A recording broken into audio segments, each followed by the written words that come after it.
Welcome to the High Tea with Grace podcast, where we spill the tea on HIT. Today, I'm honored to welcome industry community builder, Megan Antonelli. Thanks for joining us, Megan. Hi, Grace. How are you doing? Oh, I'm just thrilled to be here. Our paths have been intersecting for so many years, so I'm excited to have some tea. I cannot wait for us to learn from you today. Tell me a little bit about your career journey that brought you to your current role in the industry. It's not that interesting, honestly. I wanted to be a doctor like a lot of Gen X women. I was either going to be a doctor or a lawyer. I was good at arguing, but I liked science and math more. I was working in public health, working at Columbia in New York, getting my master's in public health. I really liked healthcare and was learning all about different things in healthcare and the policies, but I realized pretty quickly I didn't want to work in a hospital. Wanting to work in a hospital meant I couldn't really be a doctor. I also wasn't very good at organic chemistry, truth be told. So I decided it wasn't going to be for me, continued with my master's, really loved public health, leaned into epidemiology and hospital administration, but then got a job through the classifieds of the New York Times, if you can believe it. So to really date myself, but it was in conferences and it was about healthcare, doing health insurance events in Medicare and Medicaid at the time. It was around the inception of Medicare Advantage. And I started putting those conferences together and recruiting senators and CEOs of companies. And it was really fun. While I was doing that, I was also still at school. And I realized that the dialogue at school was very different from the dialogue in the real world. And I liked the real world a lot and kind of being able to drive that conversation. As you said, that storytelling, amplifying the good work that was being done, but seeing that there was so much to be done. So I ended up there. And for about 15 years, I tried to get out of events. I went to Kaiser. I worked at WebMD.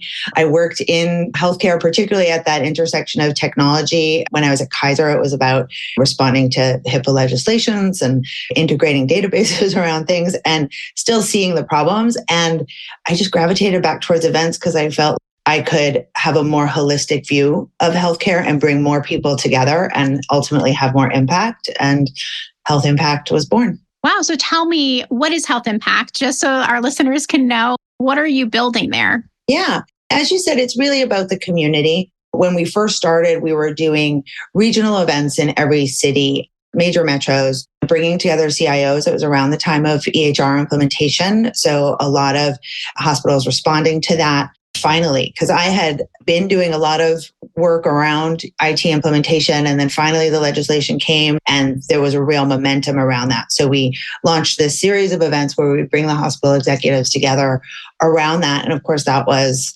over 10 years ago and things have evolved. We're still grappling with many of the same challenges, yet we've evolved and we've gone more virtual and bring people together virtually, as well as having our podcast, Digital Health Talks. And then, of course, we now do 2 major events a year and then have roundtables and dinners throughout. But it's really the community of learning, pretty hospital-centric, but we bring in the payers and the pharma voices because it matters, and especially, of course, the patients, because that is really where this all starts in terms of solving those problems in healthcare. That is so fantastic and so needed. And I'm just so excited to hear about what you're hearing from the ground. You're planning these events around key topics in the industry. You're hearing all the industry's greatest leaders, then also talking about those topics. So what are some of the biggest challenges you're hearing at the ground level of folks that are facing the healthcare technology industry today? What are these big challenges? We just came off a great event in January,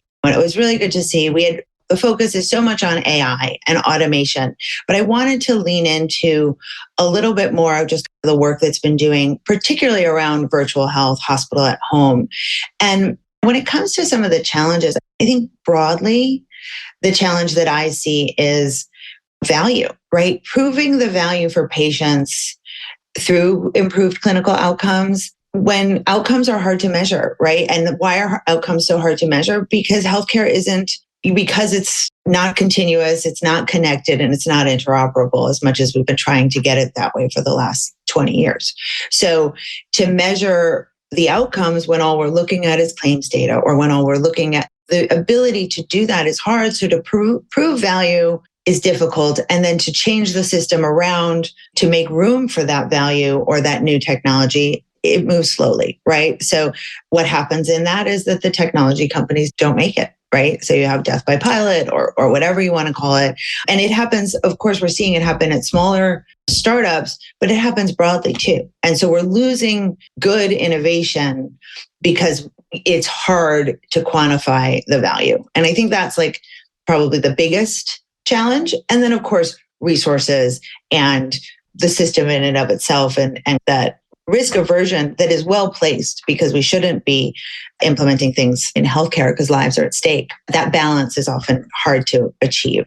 So you mentioned bringing patients into this conversation happening about healthcare technology. What inspired you to do that? What made you take the first step to make sure patients and caregiver voices were included in the conversation about what's going on in healthcare technology? Yeah, Health 2.0, Matthew Holtz and Indu Sabaya's event, one of the things that they really did was amplify the patient voice, the patient entrepreneur, right? So if that was on, I don't remember exactly when it launched, but I want to say 2009, 8, maybe even earlier, where I started attending that and hearing from patients who were being those entrepreneurs. And now we have Susanna Fox, who's written the book on it and given the name of Rebel Health. I went back and forth being on the pharma side. So seeing kind of the pharma industry being very interested in patient data and what was going on there. And then seeing a few companies like Patients Like Me and a couple of the advocacy groups giving patient voices, but for the purposes of research within pharma, not necessarily from the operational side. So it's always been an area that's been really interesting to me and important, but also as an event, it is hard when people take time out of their day to come to a conference. They've got to have incredible value. And there is no shortage of patient voices. So what's been really great to see is the patient voices who really are able to speak to the industry in a way that they can understand how they have to affect change, right? So folks like Grace Cordovano and yourself to talk about it from in the reality of what healthcare is, because it's incredibly complex and it's very easy to have a patient experience and think, oh, I'm going to fix healthcare. This is broken. Let's fix it.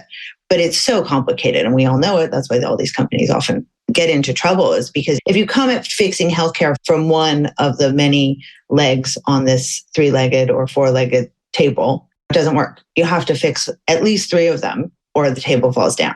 Yeah, it's so true. It's like patients being able to understand how their diagnostic journey might be informative to the types of people that would be attending your audience is really critical. So I'm wondering, in addition to including that patient voice and hearing a lot of the conversations around value, what are some emerging innovations or trends that are exciting to you that you've been hearing more and more at your conferences or when people submit speaker proposals? What are those trends that you're like, oh yeah, that's awesome and that would be amazing? There's so much, and there's so many things that are coming that are so exciting and that you're seeing real outcomes and impact for. Automation in general has so much potential. When you look at things like social determinants of health and how we collect data and how we respond to it, having the automation there to alleviate the administrative burden of what that means to apply that data is amazing. And I think the potential is huge. And then I think virtual health and hospital at home and those movements that make healthcare both continuous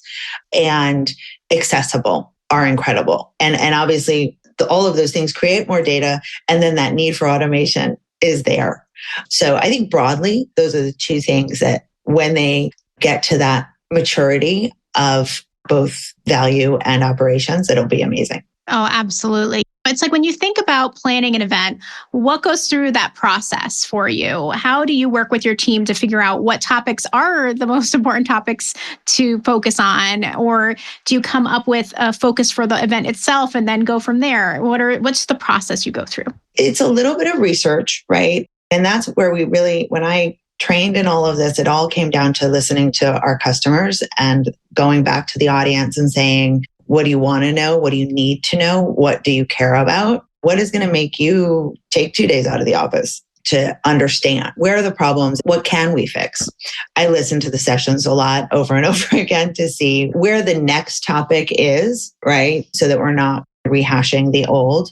But a lot of it is like this last one where I was inspired actually quite a bit by Susanna's book and that rebel theme of how do we do this and how do we do it together, right? So I get into a theme and then I take it from there in terms of the topics, what people are doing within their health system that is worth amplifying and that they need to know. As we look to June, AI remains the hottest topic. And it's just, where is it being applied? And when are we going to really be able to talk about the value, right? And we're doing a virtual event with Healthcare Now Radio about measuring the impact of AI in healthcare. So again, getting to that kind of value of how do we decide what to do because it's making that impact. So true. And something we all should really be thinking about in our own areas of influence in the space. I always say that healthcare has a B2B problem. It's boring to boring, right? Boring problems, boring solutions. It's tricky. And as an event planner, I'm sure you're constantly battling this fight between boring and not boring. We know it's saving lives and every piece of it is important, but making it interesting and relatable and that it's educational, but also fun. So what are things that you do to infuse life into the event to make people keep coming back? Because the more I see your events, the more I see more people coming back. Is what is that recipe? What is it? Having good partners, because we are a small organization on a small budget, and a lot of this is a labor of love, but we have great partners who tell great stories. This past event, we partnered with an organization called Road Recovery that does mental health programs for teens and adolescents through music. I love music, but I also have teens and have mental health issues. No. And so I was inspired by this group, but this group actually on their board are musicians, including DMC from Run DMC and Simon Kirk from Bad Company and a bunch of other musicians. And they have a great board, and they were so kind to actually have Simon Kirk come do a performance at this last event. So he sang some original songs about his journey with addiction and journey with that. And I think that the patient stories often bring the life to what we do, right? Everyone who works in healthcare to help patients, whether you're pharma, insurance, or hospitals. Sometimes it's easy to forget that and it's easy to throw blame. I ended up doing events in the oil industry. They are not there to help patients, right? They are a different breed. Even in insurance, they're there to help patients, and same certainly with pharma and of course hospitals. So when those patient stories that you can tell through the event offer that springboard and that inspiration, so that's really one of our key things. And finding patients who, as I said, tell that story. So we had Ed Marks and Grace this year. He's written the book with Chris Ross about their patient experience as leaders of a healthcare organization, what that was like. And once you have that insight and you can make it relatable to both the CEO at the organization, but also the salesperson at IT company too. They all are moved and are driven by that purpose.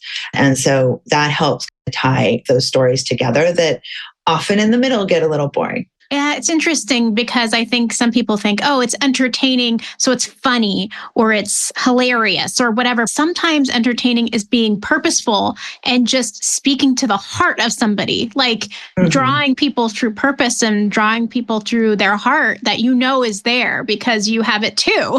And so people being inspired and wanting to keep learning and growing together. It's a really interesting way to think about community building in the healthcare space of being one that's built around purpose. Yes, that was the core of when I started the event side. I called it Purpose because historically, having worked for a lot of more commercial event companies, it was very financially driven. And so I wanted to build the events around purpose. So that's actually where the name of the company comes from in terms of Purpose Events. But to your point on comedy is also good. And I was looking for a hook last night, actually, for some of the things we're going to do at Vive. And sometimes I get very ambitious. And I thought, Nate Bargatze lives in Nashville. Maybe he'll do it. He costs $700,000. So maybe Vive will have him someday. Oh, wow. But not me.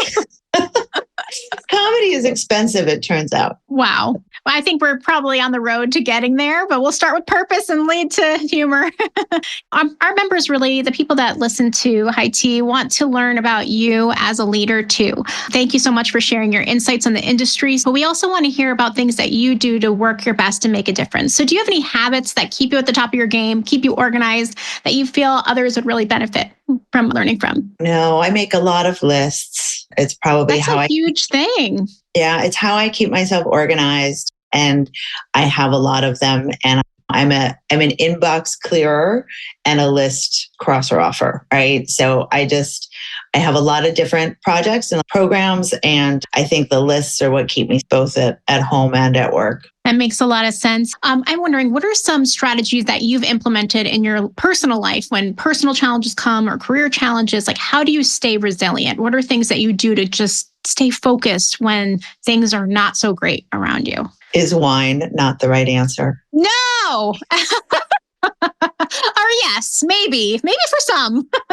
No, less so now as I've gotten older. The wine hurts a lot more than it helps, actually. But I take time with my kids and I take time with my family. And the great thing about working in events is that travel and people. And I like people, and I've worked from home for a long time. So getting out and enjoying, whether it's friends, family, or actually going to events, interacting with folks is really what keeps me going and keeps me inspired.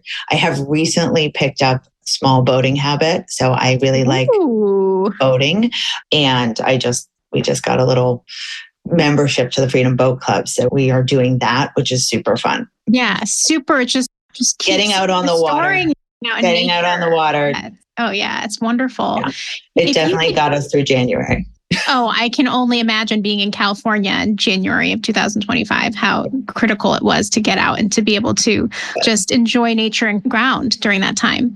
I'm wondering if you could give a piece of advice to your younger self, like what would that advice be? If you could look at young Megan studying public health, trying to figure out what's going to go on in the future, what would you say to her? It could be personal, it could be professional, whatever you think. Don't sweat the small stuff. I think there was a point when I was working in events for a company. It was very competitive, it was very stressful, and it was very bottom line driven. There was a day going in where I knew my budget numbers weren't lining up, the event wasn't going to be profitable, that sort of thing. I was in a panic. And I remember, must have been around 2009, because it was when the economy was crashing. And I just remember seeing the guys from Wall Street on the news during their hearings thinking, well, you know what? My day is not as bad as that guy. Sometimes when it seems like the world is ending, people forget about the hiccups or the dips, and they remember the highs. And I think that's where to focus on the highs and to focus on the wins and skip over the losses. Yeah, it's about perspective. So to finish this conversation off, where can our listeners find you online? We have pretty much everything. HealthImpactLive.com is our gateway to both our events and our podcast, but digitalhealthtalks.com is where you can find the podcast as well. That's terrific. I brought coffee. Aha. Tell me about your mug. It is a Yeti that says El Segundo on it. I'm in Hermosa, but last year, the El Segundo baseball team won the Little League World Series. So these were like a big promotion and we bought them. So I'm repping El Segundo, which is also where you leave your wallet sometimes. And there's a new pickleball facility opening up that I'm involved with called Cali Smash. Even though I'm a Hermosa girl, I'm repping El Segundo today. That is wonderful. And also, we're going to have to play pickleball sometime, maybe at the next conference. Super fun. I would love that. That's too good. Thanks so much for joining us, Megan. Oh, thank you, Grace. A pleasure. I love what you do here. And thank you for elevating women's stories in healthcare IT. Appreciate that so much. And thanks to you folks for joining us too. Check out the High Tea with Grace podcast for more interviews with great guests like Megan today. Like a Girl Media is more than a media network. It's a community. We want to meet you and amplify your voice and the voices of outstanding women innovating in healthcare. Interested in starting your own podcast or hosting an event near you? Connect with us online or in person. We're here to support and empower you.